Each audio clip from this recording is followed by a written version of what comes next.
now I want to reconnect, Yeah.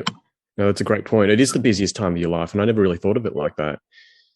Yeah. No, it is. And you think about it, like you leave school and then you've got these couple of years of maybe that gap year of either if you go down the uni path or if you go down traveling or if you just go to the pub and drink. Yeah. but but essentially you've got these gap years of like, I still want to party with my school friends and, I still want to hang out with, I still got this uni degree to get. So, that's a party lifestyle. And then all of a sudden you're sort of into the workforce and, by the time you get your feet settled, you're looking at sort of, early 20s, mid 20s. And then, as the world sits, you find your partner and, and you end up with a sort of like a really busy time of trying to, buy houses, rent houses, start families, get married, like I said, introduce new family members in regards to in-laws. And you've got all these different things to attend. And all of a sudden you get to this age and you're like, oh, I'm 40. And where are those original friends that were around? And yeah, I'm really blessed that, I'm able to reconnect with you. And also, like I'm not going to take for granted those meetups. Yeah, definitely. Jared, I've just hit record. Yeah, I know. I saw that. I had to sit. It actually comes up and says, "Okay." I have to agree. Hi, everyone. I'm Kiwi. And I'm Jared. And we are the two gentlemen. So obviously this is a bit of a different approach. I just thought I'd go a bit spontaneous here. Normally, Jared and I have a quick little chat before we start recording anything. And I thought, hey, Jared's saying some pretty awesome stuff. I'm just going to hit record. So here we are, and we are flying blind and have no idea where we're going. We're still in lockdown, of course. We've just released episode 10, but we got some great feedback. We're really, really happy with everyone that's come on board with us. And we really want you to know that we are making this for you. As much as Jared and I love doing this, and I've loved reconnecting with Jared, originally it was just two friends having a chat. We feel like everyone is included now. I've had phone calls from people from all over the place. I got a lot of fantastic feedback. Last night in particular, I had a call from someone I wouldn't call a friend. I'd call him a legend. He's that deeply ingrained in my life. He knows who he is. And we had a fantastic chat. And he really opened up to me. He said so many profound things I already knew, but it was just so nice to hear them again. At the end of it, what we talked about really was just about being there for one another, having each other's backs. And we ended the call with me telling him that, look, anytime you need any motivation in life, call me. Actually, just pick up the phone and ring me. I will always answer your call. I'll always be there for you. I'll always have your back. So, to that legend out there, you know who you are. Please give me a call. How goes that? Yeah, how scary is this? We haven't had the discussion of what we're actually going to talk about. So, wow, I suppose that's how normal discussions work. And not saying that we sit here for 2 hours doing a pre-production discussion, but yeah, we usually have about 2 or 3 minutes to just to talk about the subject. But let's we're straight into it. But yeah, I'm really glad you had that phone call, and like it's I don't know, doing this has actually created that reconnection with a lot of people. So whilst we say it's just the two of us, and I know you just said it before, but it almost feels like there's a whole lot of people joining in.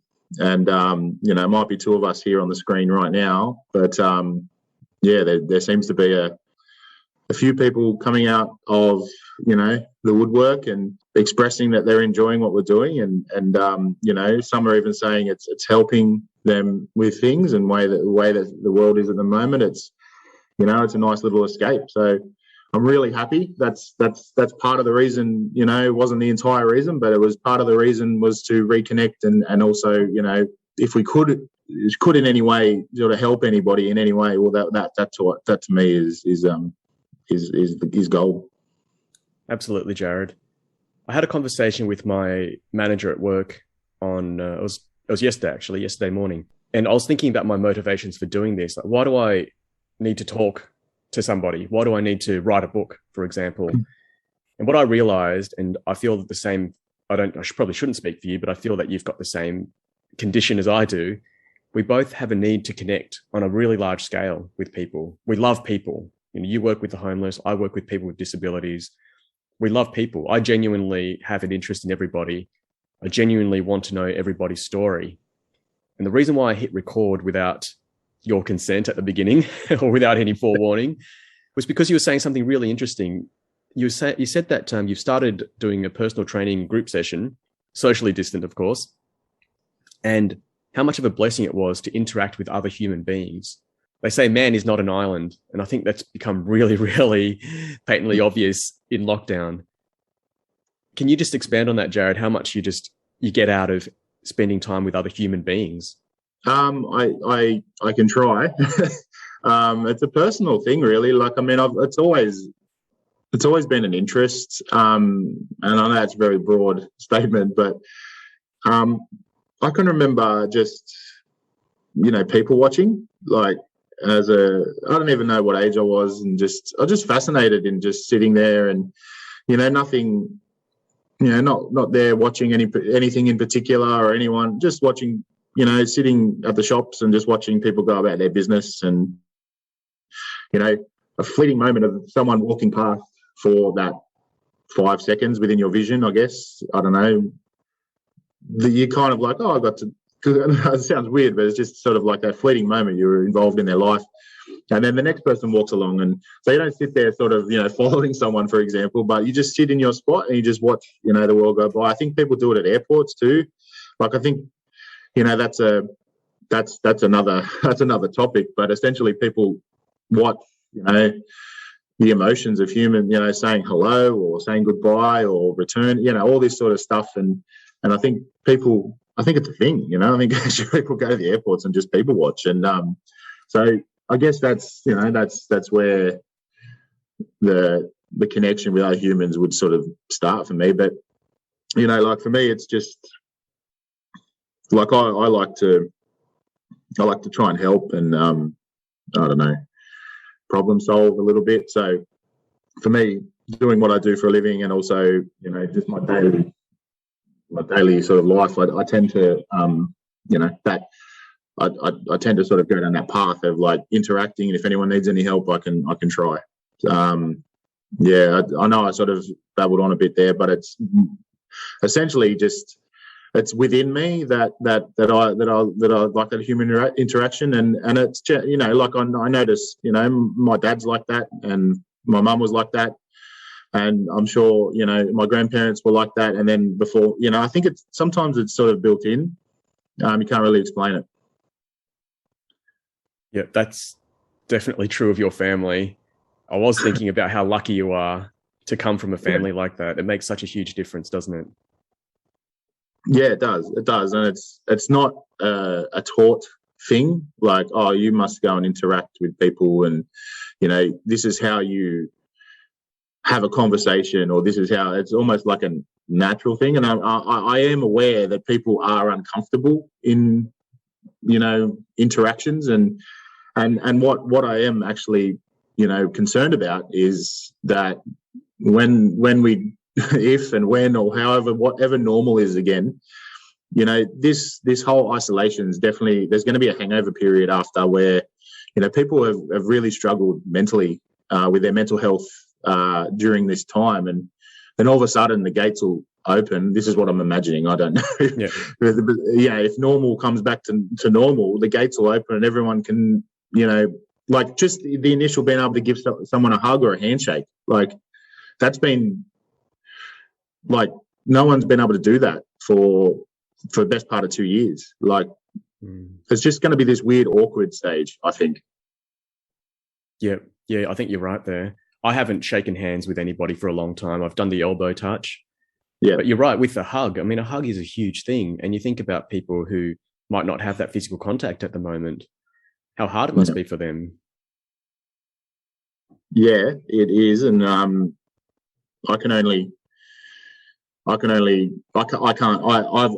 still got my family here, and and I still go out and work on a smaller scale, but I'm still out and interacting to a certain degree. And then, like I said, I've started this sort of, personal training situation where it is in a group, but it's spanned over 300 meters of football field. And it's a group of like 15 people. So you can imagine it's still socially distanced and you're still pretty far away, but it's actually nice to be in a team environment. You know, It almost feels like a team because you're all doing the same thing. And, you know, you've got 3 or 4 coaches, you know, doing what they do to, you know, motivate you to wreck your body in the thing of fitness. But, it just feels good. It feels a bit normal for me. Yeah. Yeah, that's great. And that brings up a really good point. You know, you say it's normal. It's normal to interact with other people. It's normal to, I suppose, get feedback on where you sit as a person socially as well. And we need people around us to kind of know where we're at, don't we?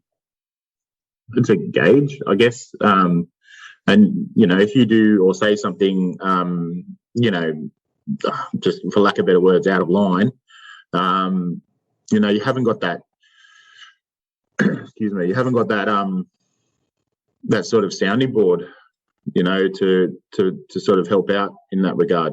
You know, I think that when you're isolated and alone, sometimes ideas seem better than they are or something like that, you know, and then you just need that sounding board of a friend or a family member or a colleague of some description just to be like, oh, I'm thinking of doing this and that, and yeah, whether it's good or bad idea.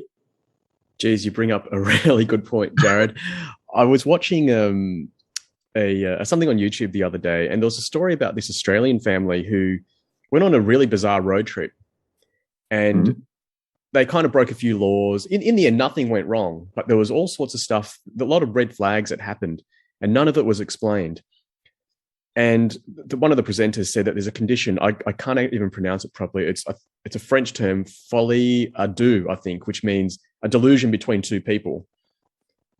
And it was quite scary, actually, because if you are in isolation and you don't have anyone to bounce anything off, and you're, you know, I don't know if you remember that scene from The Shining. I haven't seen The Shining, but I've seen the Simpsons version where, you know, Homer's typing up all work and no play makes Jack a dull boy. When you are alone with your thoughts, or when you're in an echo chamber with people with similar thoughts and the same things are being reinforced over and over again, you do lose your sense of surroundings, sense of awareness, sense of reality even. So it's so important to have people around you, especially people who are a little bit different to you as well, I find. And for you to be able to interact with other people on the field in your training session, I guess grounds you a little bit, doesn't it? Yeah, it does, and it, you know, I can't think of the word, but it gives you it makes you feel a little bit better that there's a lot of people out there in the same situation, and if you do have those days where, you know, you're a bit flat. I know it sounds bad, but to actually say that, oh, everybody's in this situation, so, you know, head up, let's try and get through this flat day. You know, it's almost like a bit of a safety net for you to go, okay, I'm not the only one in this situation, so, you know, it's not the end of the world. It's just a situation. And look, I apologise if I'm repeating myself from previous episodes, but I know I've said this. I just can't remember if I've said it to you. But the way I look at this lockdown, you know, and it might be a bit sort of naive, is that it's only 4 weeks or 2 weeks. It's not, it's 4 weeks, you know. So that alone is helping me get through any sort of flat days. I admit I don't have the burden that some people have financially in regards to not able to work, and that's why I say this carefully. I completely recognise that people are in a different situation, and they're not only got the isolation to deal with, they've got the financial burden. But you know, for me, I'm trying to be as positive as possible, and realistically, I've got my family and I've got friends around virtually at the moment, but I've got my health and I've got my ability to keep working. So if I do have a flat day, that essentially gets me out of it. Yeah. Or if I have a flat moment, that gets me out of it. Yeah. You've got a great mindset, Jared. And I guess just knowing your relative position to everyone else kind of shows how lucky you are. And I'm in the same boat as you. I'm really, really lucky. Yeah. And I guess there is some people that may feel guilty about that. Like, I don't know if guilty is the right word, but a sense of guilt, for lack of better words, that, you know, I'm actually okay when my neighbour, I'm only saying this in general, but, you know, if you went down the street over the 5 houses, there's probably 3 in hardship at the moment, you know, and it's something that, you know, they have to deal with, but also there's that sort of guilt that you have that, oh, well, I'm okay. You know, my worst problem is that I'm in my house, but, you know. Yeah. Jared, something that's come to mind because of lockdown and because of us reconnecting with people is I've thought about friendship so much. I'm, you know, reconnecting with people that I haven't spoken to for a long time and wanting to be there for people as well that I can't physically be there for, which has got me thinking, what makes a good friend? You know, why do I love these people so much? You know, what does friendship actually mean? And I've got so much history with people. I mean, is history enough to make a good friend? Like I described, you know, one of my friends, you know, I don't even call him a friend anymore. He's a legend to me. You know, he's you know, a brother, essentially. He's a family friend. My parents love him. Yeah. So, you know, what is it that we love about people, and what makes a good friend is my question. Wow. You know, and how to be a good friend. Well, you know how to ask the curly questions, don't you? How long have we got? Well, it's got to start. I think there has to be a connection, you know, more than we understand. So I think that's a starting point. Like, you know, you hear the word soulmate thrown around or whatever. I don't know.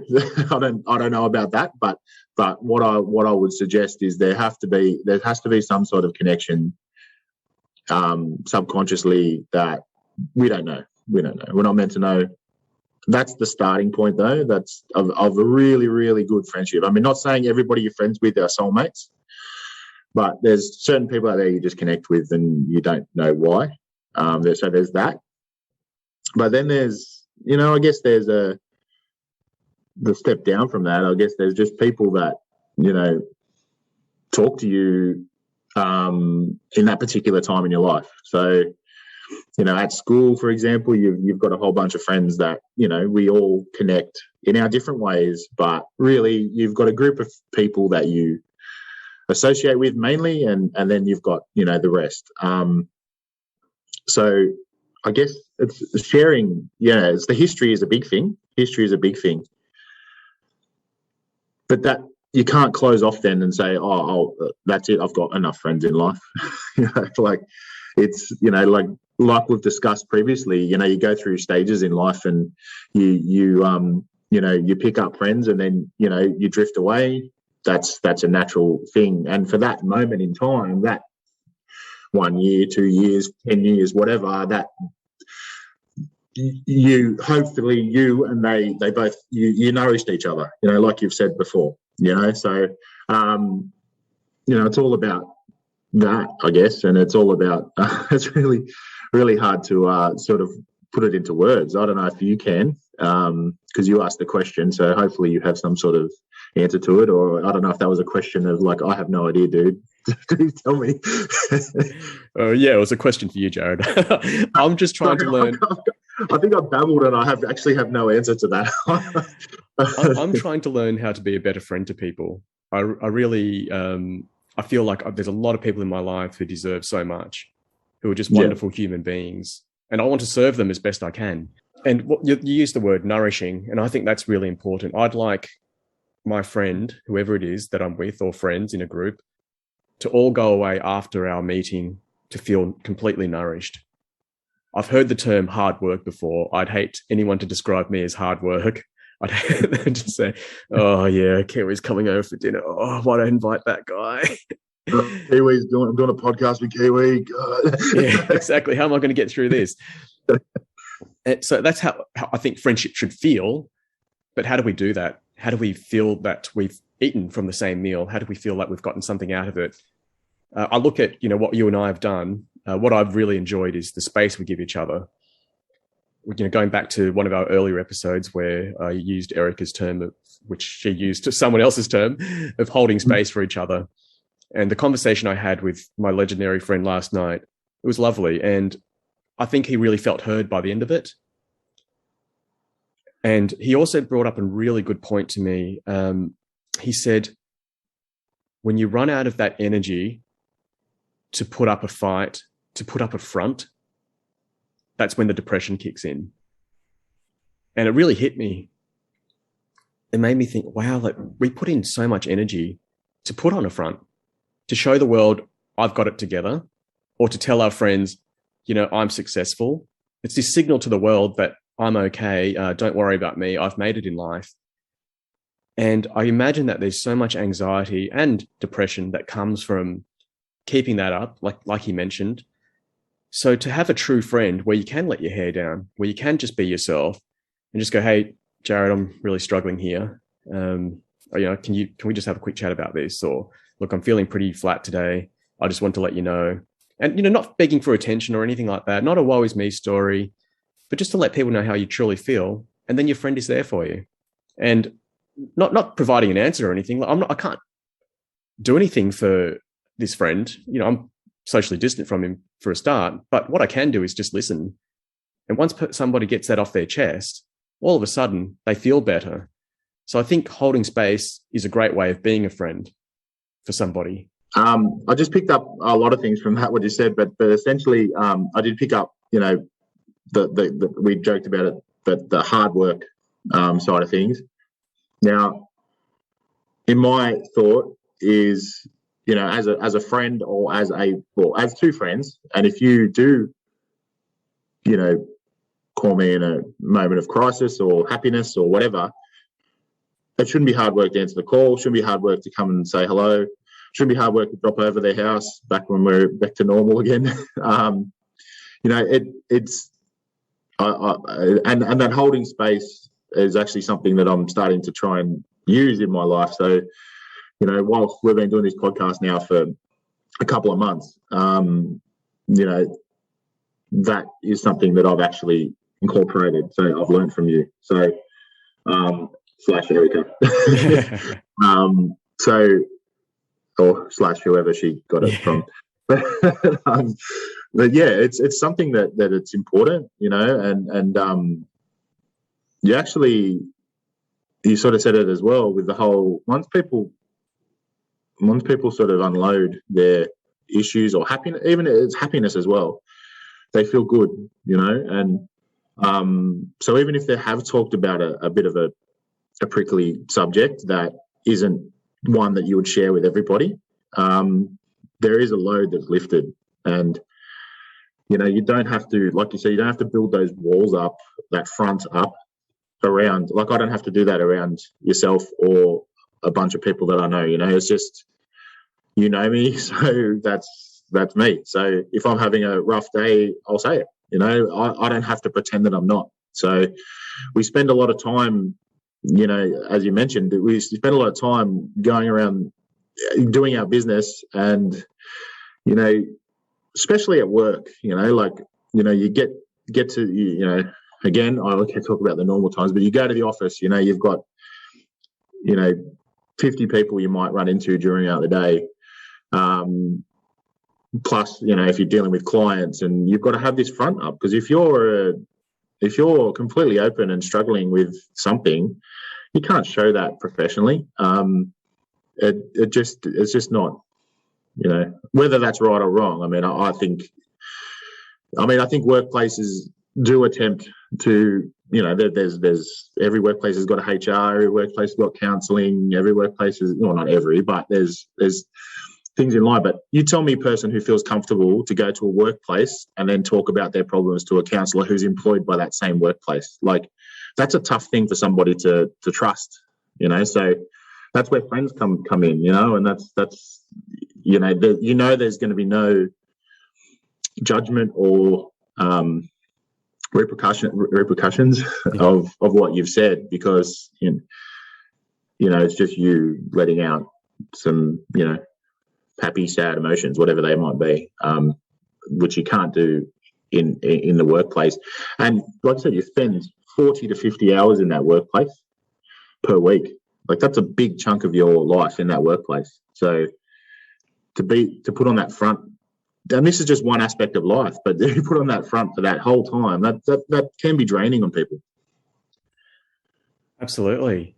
It's like being a method actor. The whole time you're putting it on.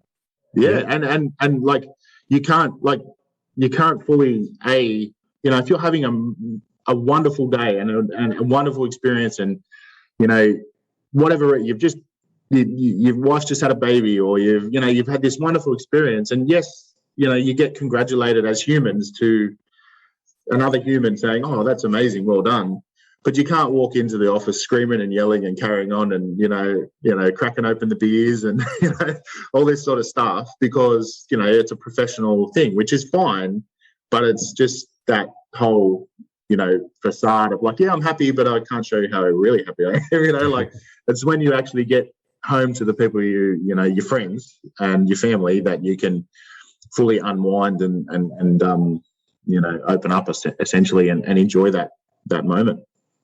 Yeah, I agree 100%, Jared. Outside of work, is there anything holding us back from being our authentic selves? I mean, if we've got true friends who love us for who we really are, why do we need a front? Once the tie comes off, not like I ever wear a tie these days. I think my work dress code says no tracksuit pants. Other than that, I still wear tracksuit pants to work. I do. My boss is probably listening. Pants, I mean, they're sort of a different material. Yeah, I'm wearing my MC Hammer pants next week. Oh, good. That's it. Well, I suppose if they don't have a drawstring, they're not track pants, aren't they? But other than that non-tracksuit environment, when can't we put why can't we be our authentic selves? I truly love all my friends. I want them to just let me know who they are right now, as of this moment. It's a good question, and it's my mind's running in different directions trying to answer this one, because there's so many sort of tangents I could probably go off on. I'm going to go with this one. It's a bit sad that like, people can spend their whole life and wait until it's too late, and go, you know what, I should have said that, or I should have expressed myself better to that person or to that situation, or how many times do you see people or hear of people, I didn't get a chance to say that, or I wish I said that, I wish I opened up more. Sometimes I'm just trying to think of the right words. Sometimes people wait till it's too late and regret it and don't really live in the moment. So I'm not doing it justice by saying, but for what this podcast has done for me, reconnecting to you has actually made me reconnect with a whole lot of other people.